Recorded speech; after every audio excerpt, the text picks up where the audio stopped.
আজকের টপিকসটা হবে বৃক্ষরোপণ।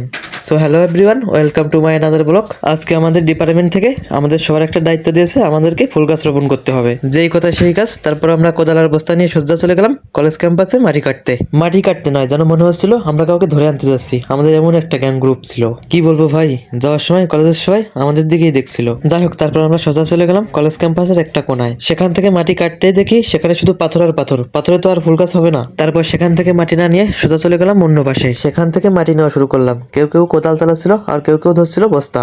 আস্তে আস্তে সবগুলো বস্তায় ভরা হলো মাটি। তারপর আমরা সোজা যেতে শুরু করলাম আমাদের ডিপার্টমেন্টের দিকে। সবাই মিলে কাজ করার একটা মজাই আলাদা, কিন্তু এটা সবাই বোঝে না। আমরা সবাই মিলে কাজ করছিলাম, কিন্তু আমাদের কিছু বন্ধু কাজ দেখেই তারা পালিয়ে গিয়েছিল, যে তাদের কি জানি কি না হয়। যাই হোক, এসব বিষয় নিয়ে আর কথা বলতে চাচ্ছি না। এভাবেই আমরা বস্তাগুলো নিয়ে চলে আসলাম আমাদের ডিপার্টমেন্টে এসেই কেউ কেউ মাটি পরিষ্কার করছিল, আবার কেউ কেউ বসাচ্ছিল ফুল গাছ, আর কেউ কেউ পরিষ্কার করছিল ফুলের টব। পরিচর্যা ছাড়া একটা গাছ কখনোই বড় করে তোলা সম্ভব না, তাই আমরা সবাই খেয়াল রাখছিলাম কিভাবে গাছের ক্ষতি না করে সুন্দরভাবে টবে বসানো যায় ফুল গাছগুলো। সব ফুল গাছগুলো টবে বসানো শেষ করে দিয়ে দিলাম পানি। সব বন্ধু ও বান্ধবীদের সহযোগিতায় সম্পন্ন হলো আমাদের এই বৃক্ষরোপণ।